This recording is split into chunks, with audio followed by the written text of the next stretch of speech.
gentlemen, I'm your host, Chris Crenshaw, and we are live from the 336. Once again for episode 184 of the 815 Exchange. And well, ladies and gentlemen, I mean, do I even really need to intro this? Do I even really need an intro this week? I mean, let's be honest. Y'all know what it is. Y'all know what the main subject is. And you know what? Normally I wait for the NFL to be the main event.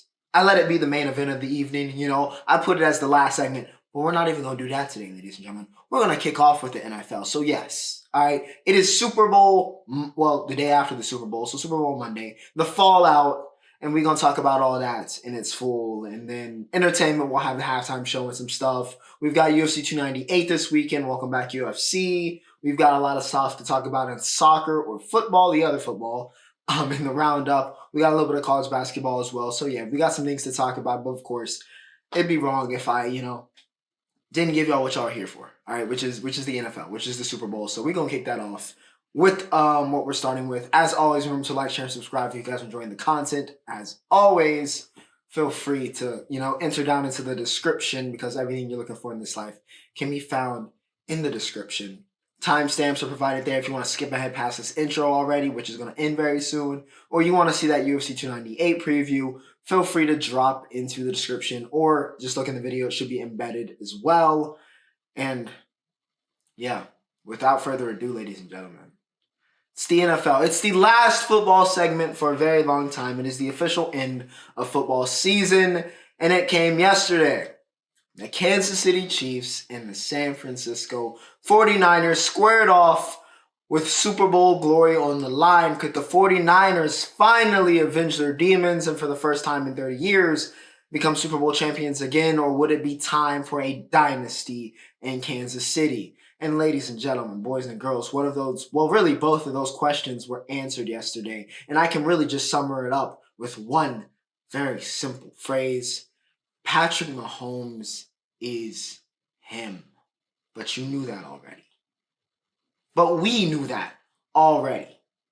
The Kansas City Chiefs, in the second overtime game in the history of the Super Bowl, take down the San Francisco 49ers and claim a third championship in this era and officially mark themselves as a dynasty in the NFL. I mean, I have elected not to bash. I said the past 2 weeks, honestly.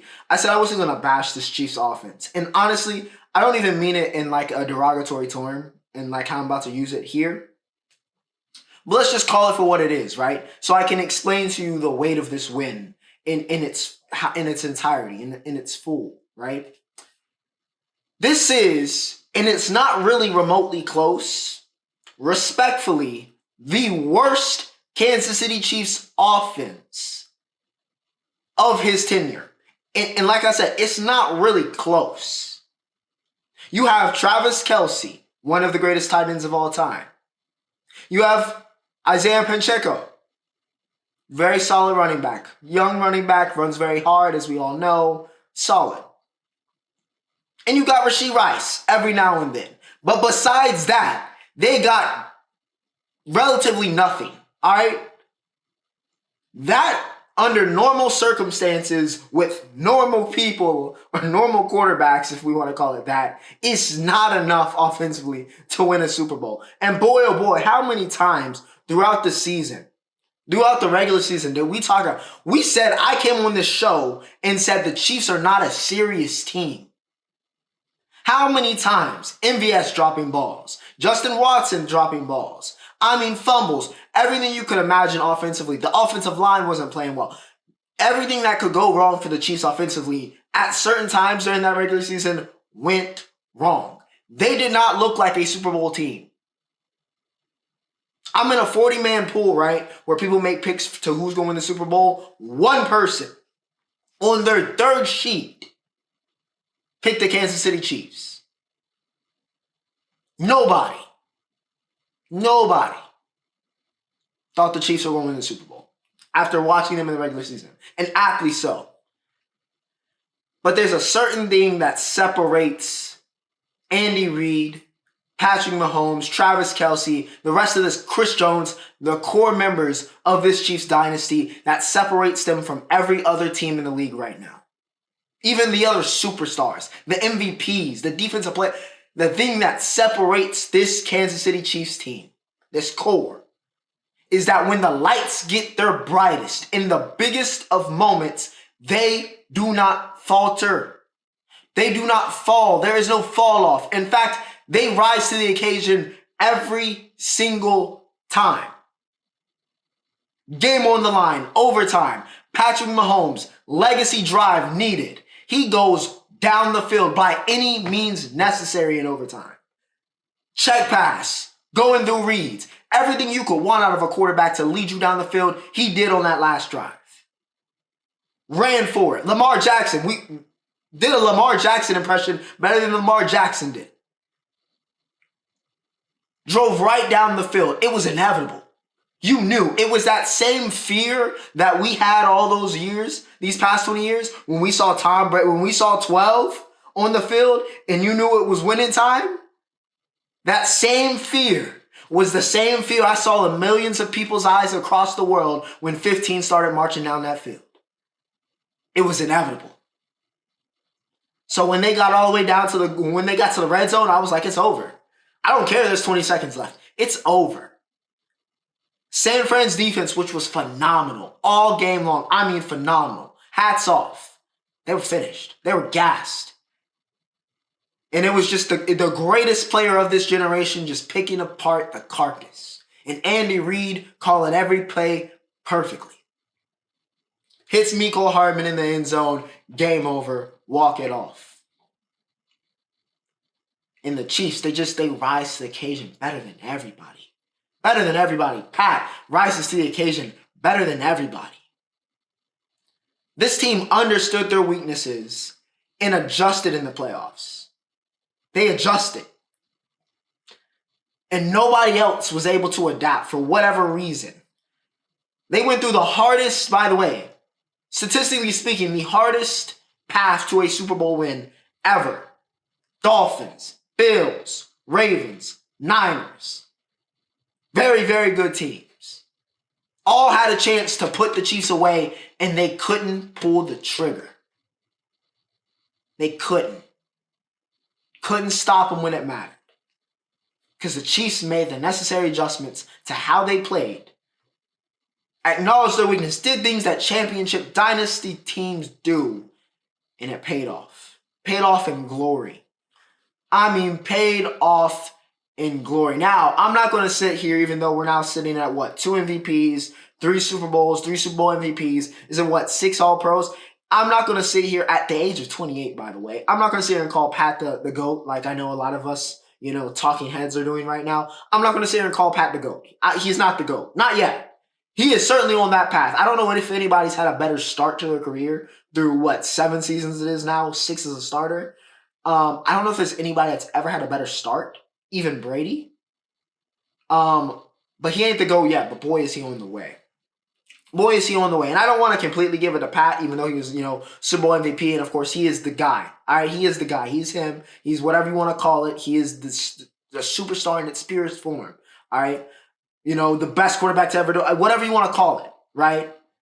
But I want to say that you see it in talking about the greater, level of the Chiefs and just that there's levels to this game, right? All of the great dynasties, if you think back in history, the Jordan with the Bulls, Gretzky with the Oilers, right? Brady with the Patriots, all of the traits of those teams and how they became dynasties are reflected through the traits of their best player. It's symbiotic. And all of those traits that Mahomes has, right, are just flowing through this Chiefs team.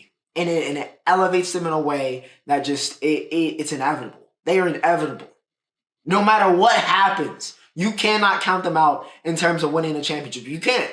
After yesterday, you can't. Every opportunity to beat them, multiple teams, and they couldn't do it. They couldn't do it. They got beat every single time, and every single time Mahomes and the Chiefs rose to the occasion. So shout out to Pat and shout out to the Chiefs for creating a dynasty and creating a dynastic culture. What did I want to talk about? Man, oh man, where do we start? Yeah, Hardman walk-off, Pat, since we're talking about him, 309, nearly 400 yards, by the way. 2 touchdowns, 1 pick. Travis Kelce did not play a great first half. Of course, there was the incident with Andy. A lot of people were up in arms about that. But boy, oh boy, when it matters, in that second half, and Pat decided, yeah, I got to go to my guy because it's time to win this game. What happens? You look at the stat sheet at the end of the night. He's got 9 receptions, 93 yards. Probably hit the over, I think. I think it was 89, depending on where you were. So, yeah, Kelce shows up and does Kelce things. One of the greatest tight ends to ever lace him up. Nick Bolton, 13 tackles. I mean, the interior part of this defense was phenomenal.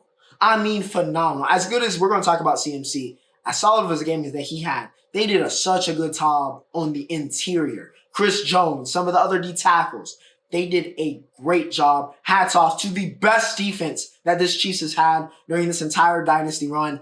This is the best defense. This is the reason, right? As much credit as I just gave to Pat over the past 5 minutes, and to Andy Reid and to Kelce, this defense is why they won the Super Bowl.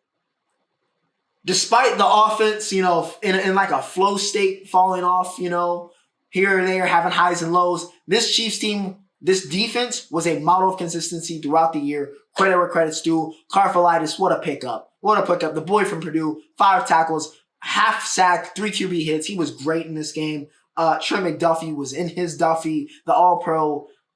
I mean, goodness gracious. Some former St. John's Bosco stand out. We could go on and on and on. And boy, oh boy, what a game he had. 3 pass deflections. He was locked down all night on Deebo Samuel. So credit where credit's due, like I said. Listen, there was chances to get this thing done, man. Chances.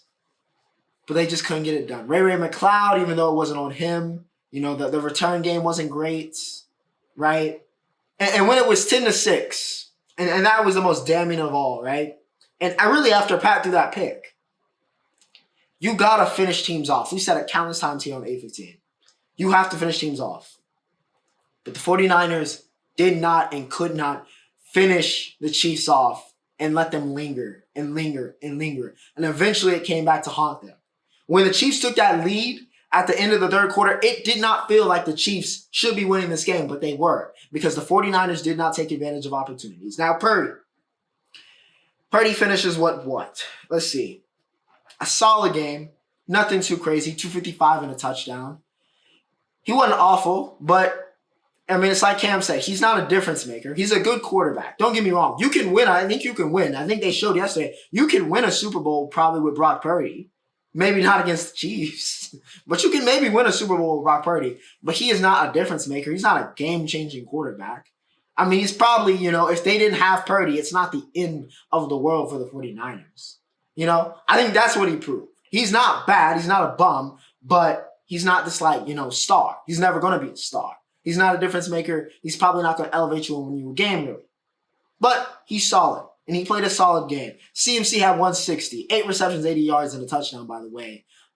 He played a very, very good game. Team on his back, especially late. But, yeah, they just abandoned the run. I don't know why Kyle Shanahan, who is now 0-3 and has had a lead in all 3 of these games that he's coached as a coordinator, as head coach in the Super Bowl. He has blown all 3 of them. I don't know why they went away from the run game that was working so elegantly, but they did. And CMC, despite his great game, does not end up with the ring that so many of us wanted him to get. Juwan Jennings looked like he was going to be Super Bowl MVP with the pass touchdown, with the receiving touchdown, but it wasn't to be. That front 7 was amazing. Even with Dre Greenlaw having one of the most Looney Tunes as injuries I've ever seen in my life, tearing your Achilles while celebrating and running to go on the field is crazy. Wishing the best, and that was a big loss, of course, for the 49ers. Not the reason they lost, but it was a big loss. It was a big loss to that team, especially with the way him and Fred started this game off. Fred finished with 13 tackles, but the front 7 for the 49ers was phenomenal. All right, dominant. Every bit what we expected out of them. Between Bosa, Armstead, Hargrave, Chase, they were dominant. I mean, Pat could do nothing for the first 50 minutes of this game. I mean, it was hell on earth, fam. The Chiefs were very visibly frustrated. And a lot of that has to do with how good that 49ers front 7 played.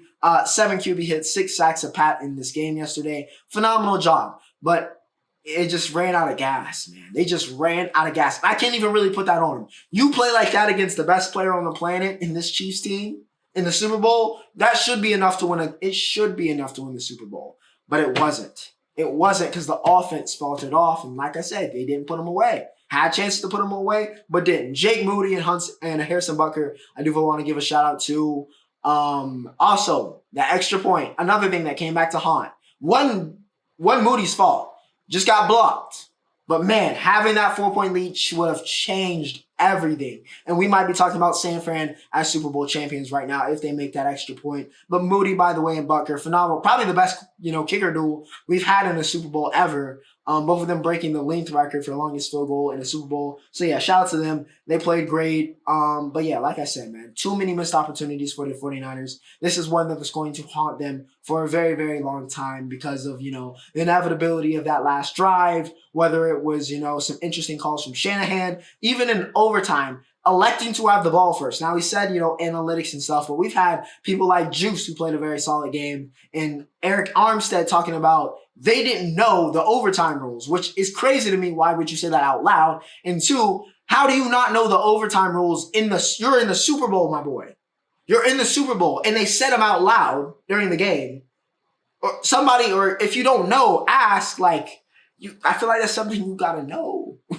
With so much on the line, you got to understand the overtime rules, which are much better, by the way, than just whoever gets the ball first and scores wins. That's bogus. I like that they went more towards, the college football way of doing it. I think that's a lot better. But yeah, 49ers had chances to win it. They couldn't get it done. The Chiefs, man, they're just built different. They're built different. A dynasty for a reason. Pat is, in fact, that guy that we all know him to be. He proved it yet again, the greatest player of this generation. And we'll see where he ends up, in the all-time rankings.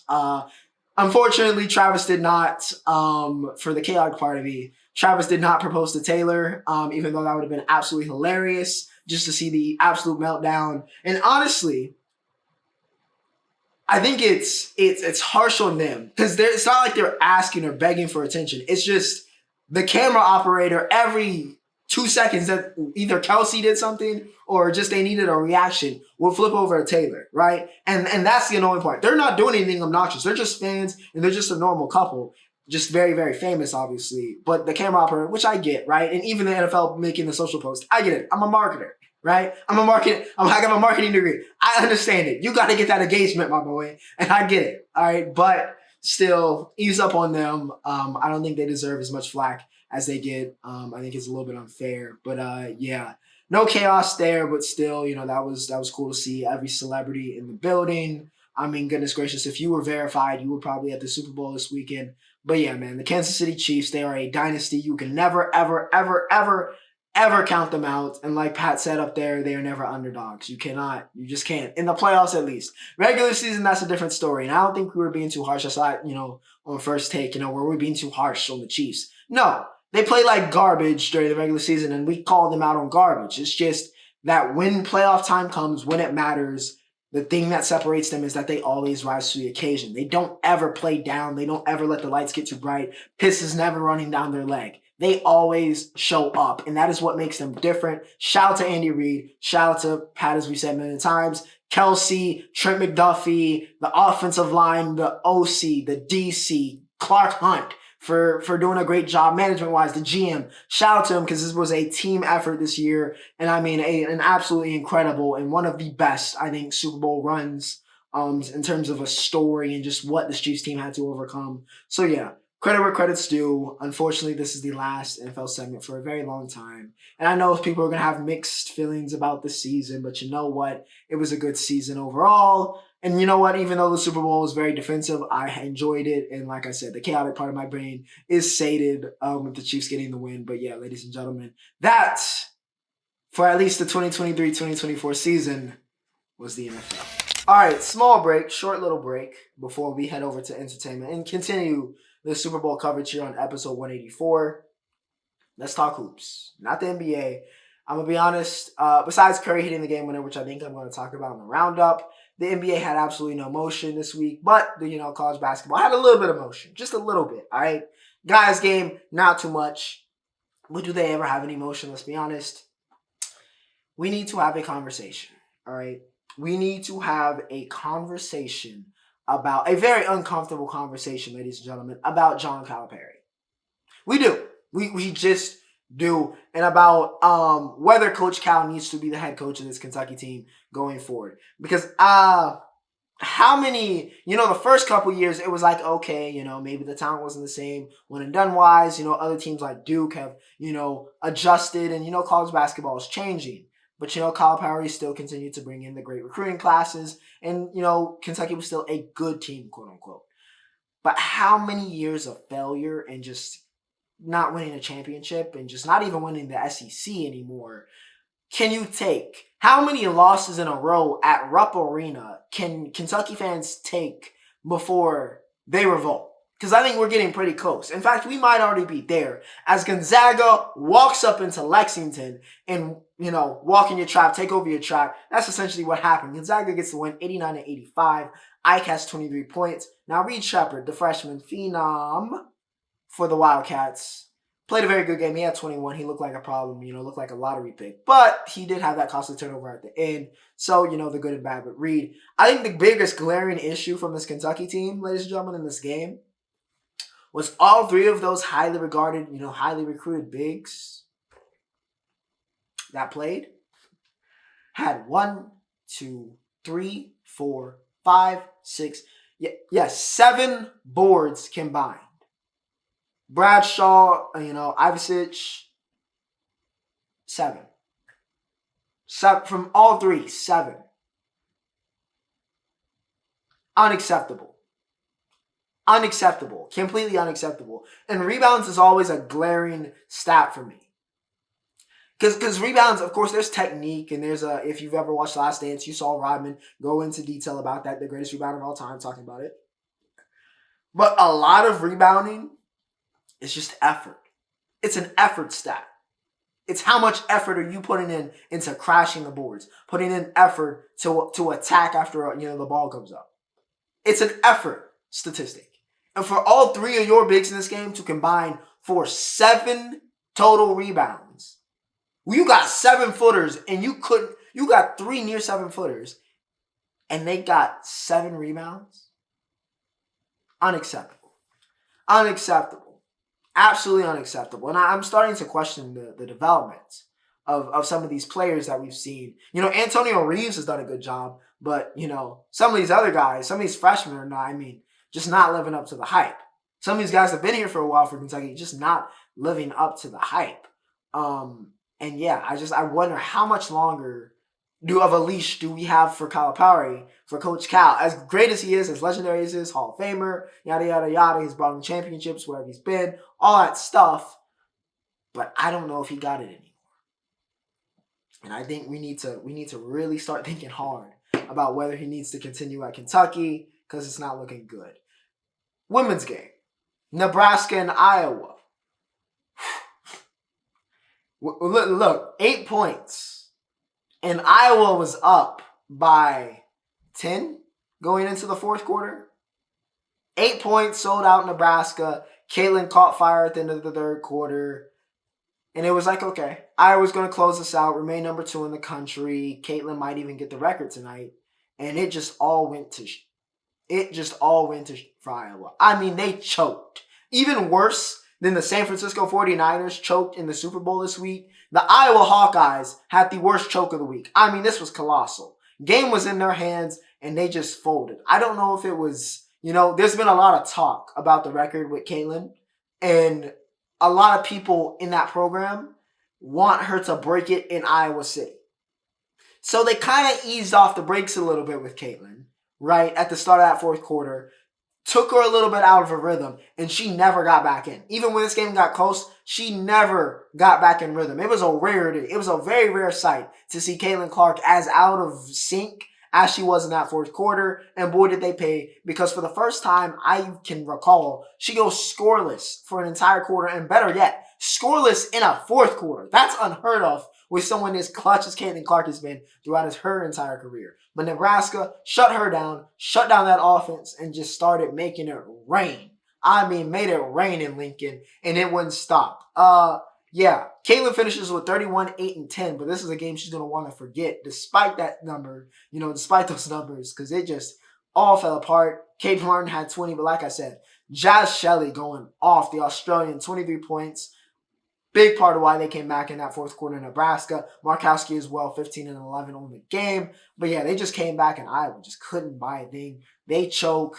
Caitlin will break the record in Iowa City, so I guess they get their wish.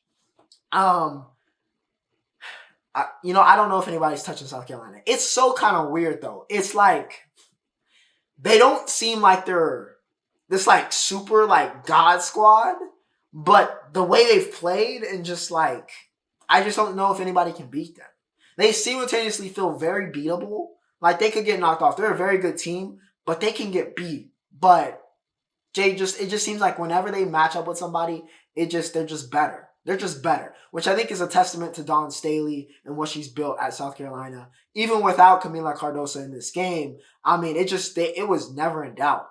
Now, a lot of that was Pow Pow starting off scorching hot. I mean, I think she had 5 threes on the game. I think she might have hit all 5 in a row, it felt like, to start that game. She couldn't miss. Couldn't miss and put a gap on UConn to start this off. She finishes with 21 points. Ashton, by the way, as well. Ashton Watkins. Oh my goodness. Ash had 15 and 8. She played some great defense in this game. And yeah, the Dawn Staley. What more can I say? Dawn Staley. That's it. She's got the special recipe right now, and she's got the South Carolina team looking like they're going to win a championship this year. Of course, we will see. March is getting very, very close now. Paige, by the way, had 20 in this game. AE, Aaliyah Edwards, had 20 as well. So the stars showed up for UConn, maybe not in the form and fashion that we would like. And one thing I want to see more from Paige, which is kind of crazy to say, I guess, but she doesn't control the game. Now, I know Caitlin's a very special player in a very special case in a very special system she has currently at Iowa. But I would like to see Paige control the game a little bit more than I feel like she does. I feel like she needs to dictate the course and the pace of a game. She's that good. She's that talented. But I feel like she doesn't do it enough to where it could be a real game changer for UConn. I would love to see her do more of that, but you know what? Scar is just different, and they get the win 83-65. I don't know who's beating them. I really don't. Entertainment. Vultures dropped. Kanye dropped, ladies and gentlemen. Now, I don't know how much of that has to do with Ty Dolla $ign saying, hey, we got to get this thing out, but Vultures dropped. Now, I didn't listen to it. Before y'all get at me, y'all know how this goes. But first off, the album was late. Number 2, y'all know how this goes. We're going to have about 15 different versions of this. So I'm just waiting for the final cut. Because apparently he didn't get half the samples on this, album, cleared. The various artists that have communicated that very angrily in all caps on Twitter. So yes, I will wait for the final version since y'all said it was good. And then I will listen to it. But until then, I'm not gassing it. All right, I'm not gassing it. I heard it was decent to good. So you know what? That's good for Kanye. Good for him. He gets a win, I guess, here. We'll see. But like I said, I'm going to wait till the final version before I really start chirping. Stove Got Cooks also dropped this week. I haven't listened to that either. Mellow Chip and a Brick. I'm sure it was great, though, because Stove does not miss. Now, the actual thing that happened in entertainment this weekend, of course, is the Super Bowl halftime show. All right, that's it. Everything else is pretty much irrelevant. Let's be honest. Usher.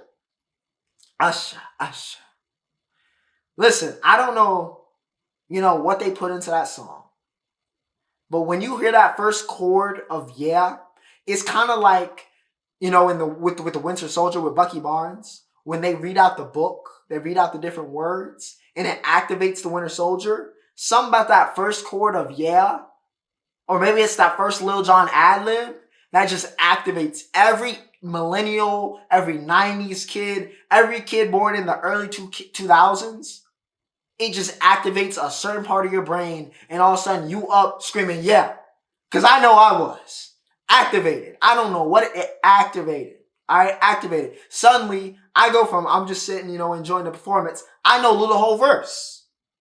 I activated. All right, it was a very good performance. I'm not going to sit here and say that, it was one of the greatest, Super Bowl performances of all time, because I don't think it was, but it was still a very good, very worthy performance from Usher. He did a great job. So yeah, hats off to one of the greatest to ever do it. He did a very, very, very good job. I like what he did, by the way, with his guest. I like the guest that he brought out. Luda, of course, holding it down. Lil Jon, of course, holding it down. will.i.am, I'm not gonna lie, I thought he was Kanye for a second because I only saw the double chin and the goatee through that like helmet, and I was like, what? And I was very confused for a second. But will.i.am held it down. Hell, we had her show up with the guitar. We had Jermaine Dupri looking like a black Oompa Loompa. I mean, it was insanity. All right, it was very, very good. Shout out to, listen, he brought the A to the world. So, like I said, very, very good. Miss Alicia Keys. She the first note was a little shaky, but she came through. But I have to say, my God, first off, woo, Alicia Keys. Not that she ever lost it. No, my. But what is up with Usher and women that are taken? I mean, I get it's entertainment. It's for show, right? But me personally, to quote the Boondocks, wouldn't let that happen to me though. With the back hug and the little shake, that's a little bit. Usher's a perpetual line stepper when it comes to this, and he was perpetually stepping all over stomping on the line right there during that Super Bowl performance. But yeah, I hope Swiss is okay today because that was a rough one, and Twitter is giving that boy hell for that. But yeah, the Boondocks continues to be right about Usher. But yes, very good performance, very entertaining. I thoroughly enjoyed. I know many people that also enjoyed. So yeah, shout out to Ush. He held it down, A to the world. Yeah, that was entertaining. All right, ladies and gentlemen, welcome to Combat Sports. Welcome to the fight game. Boxing, I guess I have to talk about it. All right, Teofimo Lopez beat, in air quotes, beat Jermaine Ortiz. Now, I've heard mixed signals. I didn't get to watch this, by the way, because I was like, why in the hell is Teo fighting on a Thursday night? Okay, so I didn't watch this, so I don't have an actual true opinion on it where I can't give you. But I've heard mixed calls from, how, and I can pretty much envision how this goes because we've seen it a million times. And it seems like a classic case of Ortiz fought well, but he didn't do enough to beat the champion. He didn't fight in a way that is beating the champion, right? And he got hit with one of those, so that's always tough. But that's the game, that's the fight game. Besides that, I want to see Teo fight Devin Haney, who we also found out this week is in fact going to fight Ryan Garcia. They had a whole confrontation at the Super Bowl. Apparently the contracts are finally signed. Again, I don't think Ryan's going to survive that. But credit where credit's due for him never backing down, despite what it might mean for his development. Like I said, credit where credit's due for him taking on any and everybody. Haney should beat Ryan, and then it should be him versus Teo, in my opinion. But we will see what happens. Of course, the big event this coming week, and what we'll be talking about for a lot of 185, is UFC 298, which honestly looks better than UFC 300 at this point. It's stacked, all right? It is stacked. The featherweight main event, of course, is Volko looking to defend his top spot ahead of, or really, number 2 spot. We can maybe even give him number 2 since Islam is in fact that guy. But yeah, Volko, one of the best in the world, one of the greatest of all time, looks to continue doing just that against Ilia Topuria. That's going to be very interesting. Ilia's been talking a big game, saying the featherweight title is already his. So we going to see. We going to find out. All right, he's definitely effed around, so it's time to find out if he finds out. I think Volko is going to take his head off or decision him to death, in my opinion. But we will see what happens. Anything can happen in the UFC and MMA. Or just in the fight game in general. But I got Volko in the main event. Rob Whittaker versus Paulo Costa is very, very interesting. Both of them need a win. And I'd almost be inclined to pick Paulo here. But he's been gone for so long that I don't know. Same way, I don't know if Rob is that same guy. After seeing what DDP... Now, to be fair, DDP is now the middleweight champion, right? He didn't just lose to like a bum. I mean, DDP is the middleweight champion now. So, at the same time, I'm like, man, I don't know if Rob's got it anymore. It seemed like he lost a little bit of that dog. He lost a little bit of that. He left a little part of himself in that DDP fight, and I don't know if he can get it back. So we're going to see. That's a very interesting one. I think that one's pretty 50-50 just because of the uncertainty. So I will hold off a prediction there. I think Ian Gary is going to beat Jeff Neal. just because I want to see chaos. And people do not like Gary right now, and he needs a win. But I would not be shocked if Neil kills the Irish hype train in glorious fashion. But I would pick Ian there. Marab versus Henry. Listen, we are 4 fights. I've gone through 4 fights. This is the 4th fight. And now we're at Marab versus Henry Cejudo. Crazy. Crazy card. Bananas. Um, but yeah, that's going to be fun. That's going to be a lot of fun. I feel like that's pretty 50-50. Cejudo hasn't lost it, but I think this is a really good test to see how good Marab is. If y'all like wrestling, this is the fight for you because this is going to be, I think, or it could be one of those things where, we got 2 guys we know can go on the ground or can wrestle. They're going to go into like a kickboxing match because, they don't want to get into it with the other. So we're going to see. But, both of them can be very prideful and do what they want. So, like I said, it's going to be a great fight. Could be a fight of the night contender. We also got on this card Lemos versus Dern, DeLima versus Tafa. It's a banger. All right, UC 298 is pretty much watch in my opinion. So yeah, feel free to check that out. Because I certainly will be, regardless of where I am, because it is the absolute goods. All right, ladies and gentlemen. With that said, we have reached the roundup. Let's go overseas. All right, we've been domestic for a lot of this. Let's go overseas, yeah, because we got some stuff to talk about in soccer finally. All right, it's been a while. Arsenal, boy, oh boy, put that thing on West Ham yesterday. I mean, my goodness. Declan Rice scored a screamer, and even though they booed him, he still was like, calm. He's calm, respect. Even though they showed him absolutely no respect, and neither did Arsenal, all right? 6-0. I mean, just a drugging, all right? Arsenal remains top of the table in monster fashion. I mean, my God. Manchester United, after all the struggles we talked about earlier in the Premier League season for them, they've got it back on track. A big reason why is the fact that Rasmus Haaland cannot stop scoring. He has now scored his 5th goal not his 5th goal. He scored, I think, 7, but his 5th consecutive game with a goal. Højlund is looking like a phenom. Kobe Manayo, a phenom. And, of course, Alejandro Garnacho. We knew this already. A phenom. All right, those 3 have been the catalyst. The 3 young players have been a catalyst for this Red Devils team and why they are back on track. Like I said, they just took out Villa yesterday. Højlund got it done. McTominay off the bench again scores another late goal to win a game. And yeah, they're flying. All right, they're absolutely flying. And like I said, it's kind of cool, by the way, because Manayo and Garnacho are really the first 2 academy players I really kind of heard about in like a Premier League system that like I really followed and was kind of like looking at like what they were up to. Like I knew kind of before they were known in like England and Man U kind of circles, but watching them kind of emerge and grow to what they are now, it's been kind of cool. It's been a cool experience. So yeah, they cooking, Man U's cooking. We'll see if they can keep cooking. Real Madrid, despite all of their injuries, and it's only going to get bigger after this game, beat the brakes off of Getafe, who I think was 2nd in Liga. And yeah, Real Madrid on fire. Don Carlo, what more to say? Vinny went off in this game. I mean, the Travella, the goal, I mean, he was on one. All right, the number 7 was on one. Vinny was in a mood. Jude scored in this game, but also sprained his ankle, so he will be out 2 to 3 weeks, which is a big loss, of course, because Jude Bellingham has arguably been the best player in the world in terms of form this year, so we will see what happens. But yeah, Jude's a big loss, but we'll see if Real Madrid can stay afloat, as they have with all of the other injuries that they've suffered somehow and still been this good. Ivory Coast wins the AFCON. Kessie and then Sebastian Haller delivers the goods late.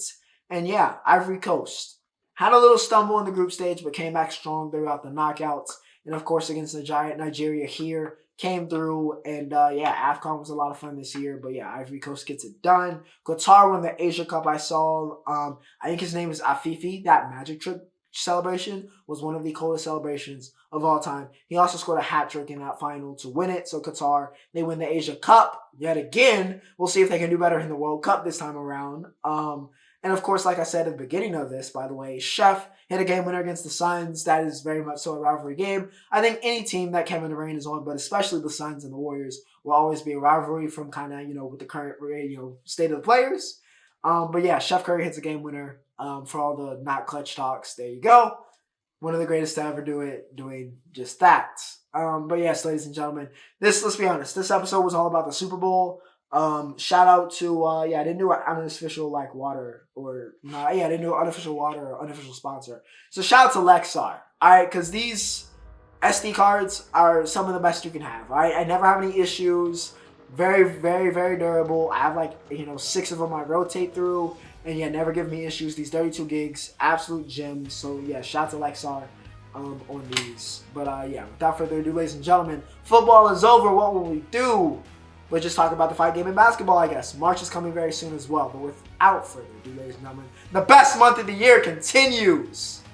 Who cares about Lover's Day anyway? Ocho signing off.